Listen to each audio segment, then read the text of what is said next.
Nous retrouvons à Clans la collégiale Sainte-Marie. Son histoire débute au XIe siècle et sa reconstruction baroque date du XVIe siècle. Nous y découvrirons aussi des fresques du XIVe siècle évoquant des scènes de chasse et la vie de l'apôtre Saint-Pierre.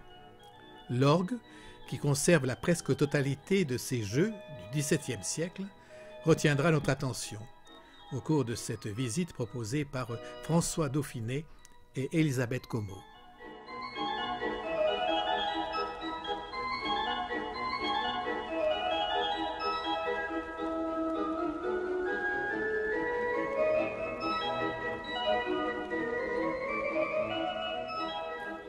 Alors nous sommes donc dans la collégiale de Clans, qui a été donc instituée en 1137 par le pape Innocent II. C'est la plus ancienne collégiale de la région PACA.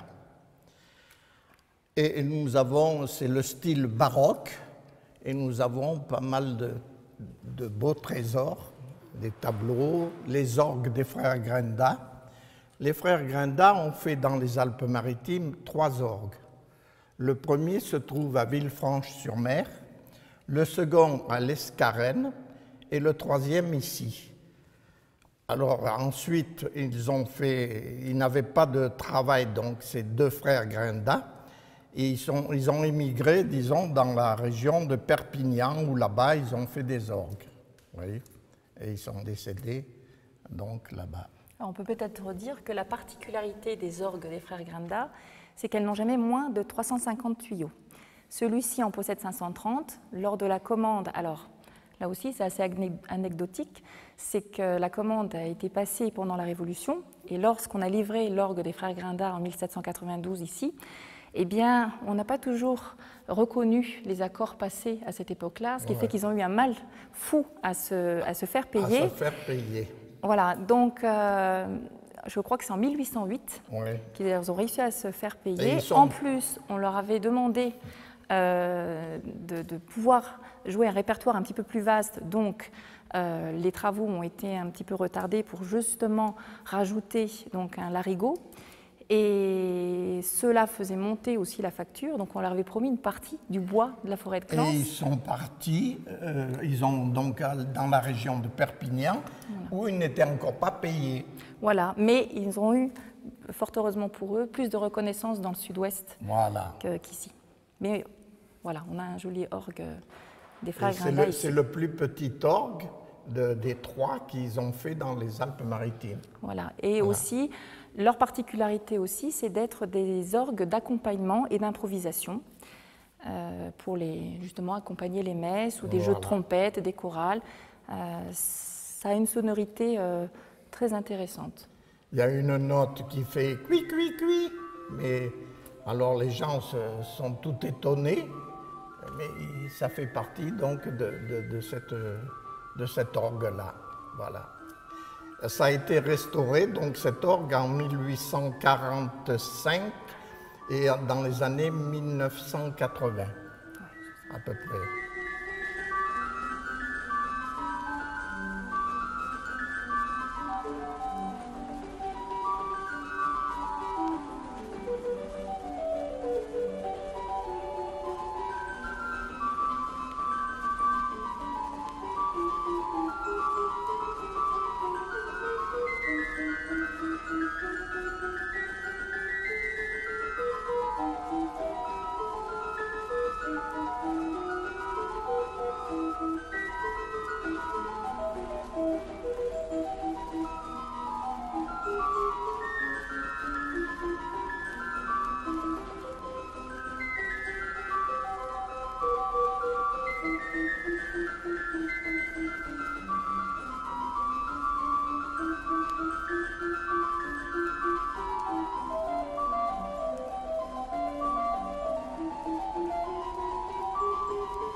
Qui peut se douter, lorsqu'on franchit le chœur de l'église, on puisse se trouver tout d'un coup devant des fresques de cette importance et de cette beauté. Alors, je crois qu'Elisabeth, il s'agit donc de Saint-Pierre, l'histoire de Saint-Pierre, d'abord en 2 tableaux. 3 même. Alors, il est évident que cette fresque est bien conservée, mais comment a-t-elle été découverte, puisque je crois qu'elle a été inconnue pendant longtemps? Oui. En fait, les Clensois ont découvert ces peintures-là en 1952. Il se trouve qu'après la Seconde Guerre mondiale, était entreposée ici une vieille pompe à incendie. Oui. Et lorsque, un jour, on en a eu besoin, on l'a sortie un peu précipitamment par la petite porte qui est derrière moi. Et brusquement aussi, on a heurté le mur, une plaque de chaux s'est détachée.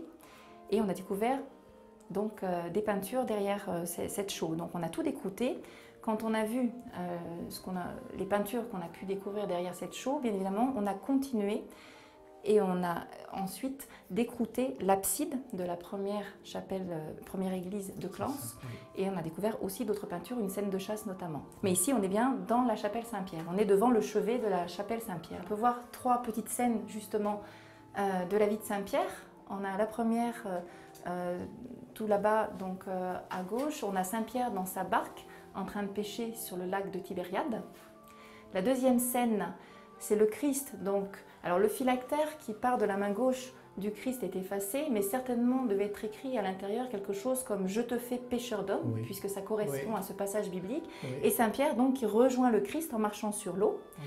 Et la troisième scène, alors là, nous avons un Saint-Pierre bien plus imposant qui grandit au fil de la peinture, habillé donc en pape, puisque Saint-Pierre est le premier pape de Rome, sous Claude Ier, et la remise des clés, justement, de Christ à Saint-Pierre.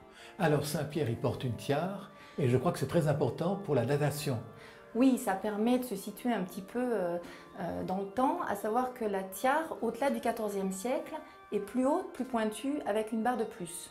Donc, on peut estimer cette peinture antérieure au XIVe siècle, donc fin XIIIe, on pense certainement.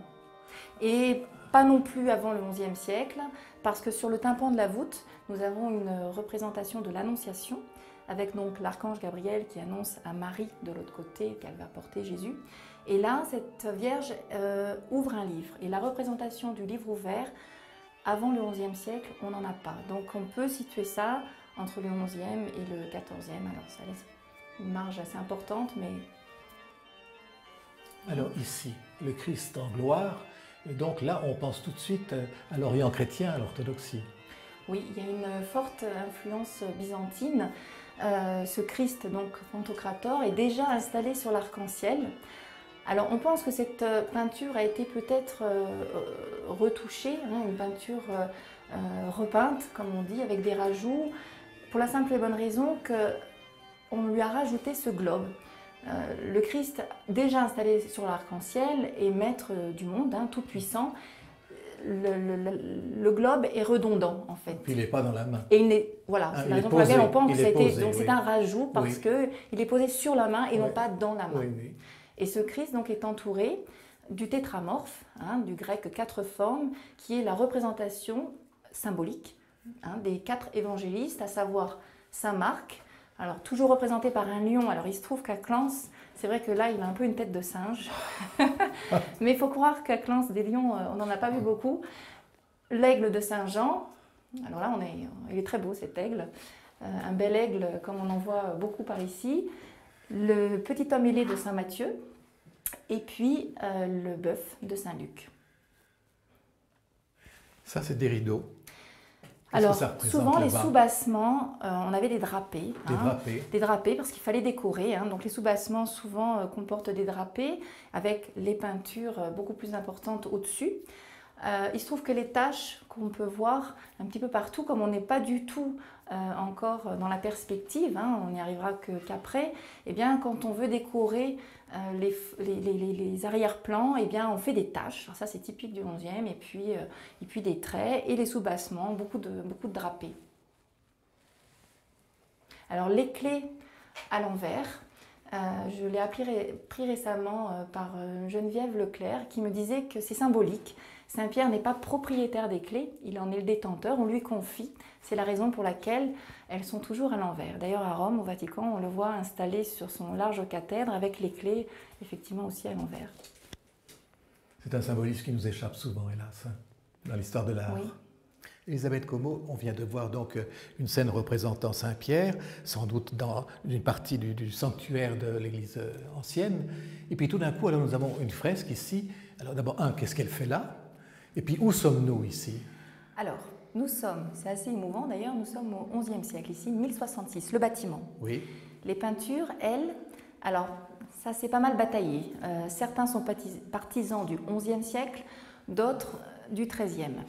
Alors, ceux du XIe sont d'accord pour dire qu'effectivement il y aurait eu des repeints, parce que les étriers, les éperons, eh bien, au XIe, ça n'a pas tellement sa place. Ah, oui. Et puis certains disent non, non, non, c'est vraiment du XIIIe. Alors, tout ce que vous verrez écrit sur cette peinture, eh bien, aujourd'hui, on n'a rien de vraiment avéré. Ici, nous sommes certainement dans une salle capitulaire, Oui. la pièce dans laquelle se réunissaient les chanoines.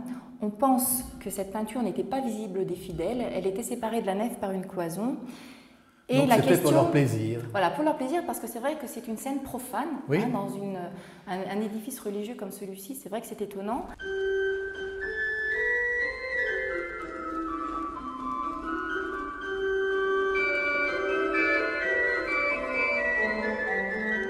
Tous sont d'accord pour dire que c'est une scène de chasse, une battue plus exactement. Oui. Hein. Là-dessus, tout le monde est d'accord.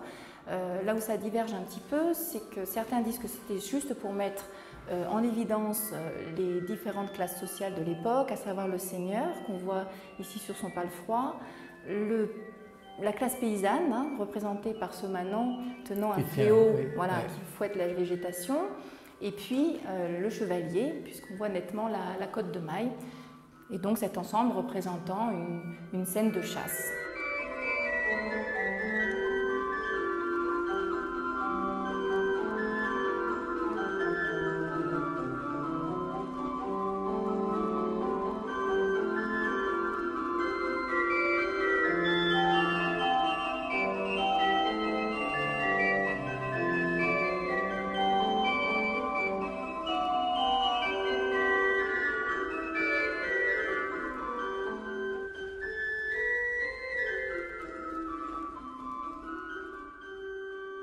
Récemment, une jeune femme a étudié cette peinture et donc nous dit mais pas du tout, vous n'y êtes pas.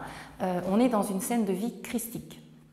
Alors on lui a demandé de s'expliquer quand même à cette jeune femme. Donc elle analyse ça comme ça. Si on prend l'arc de cercle tel que vous le voyez ici, le centre tombe sur le chevalier.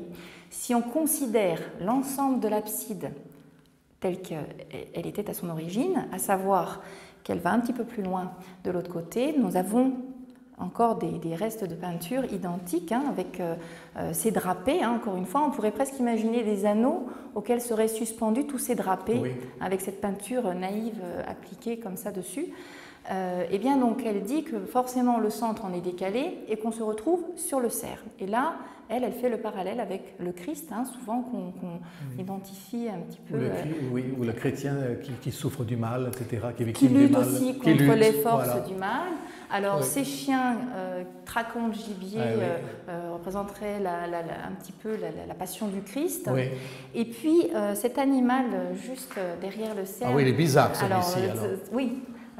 Très étonnant, donc pour certains une simple chimère, et puis pour elle, eh bien l'olifant, symbole de pureté, qui serait donc pour protéger, qui serait là pour protéger le Christ. D'ailleurs, on le voit, il fait front en fait aux animaux qui arrivent. Là, ça devrait continuer. Ça continuait. En fait, on voit avant que le maître-autel qu'on vient de voir écrase cette partie-là, eh bien, l'abside continuait un petit peu plus loin. Il fallait orienter l'église primitive de Clans un petit peu plus, fallait l'imaginer un petit peu plus orientée vers l'est.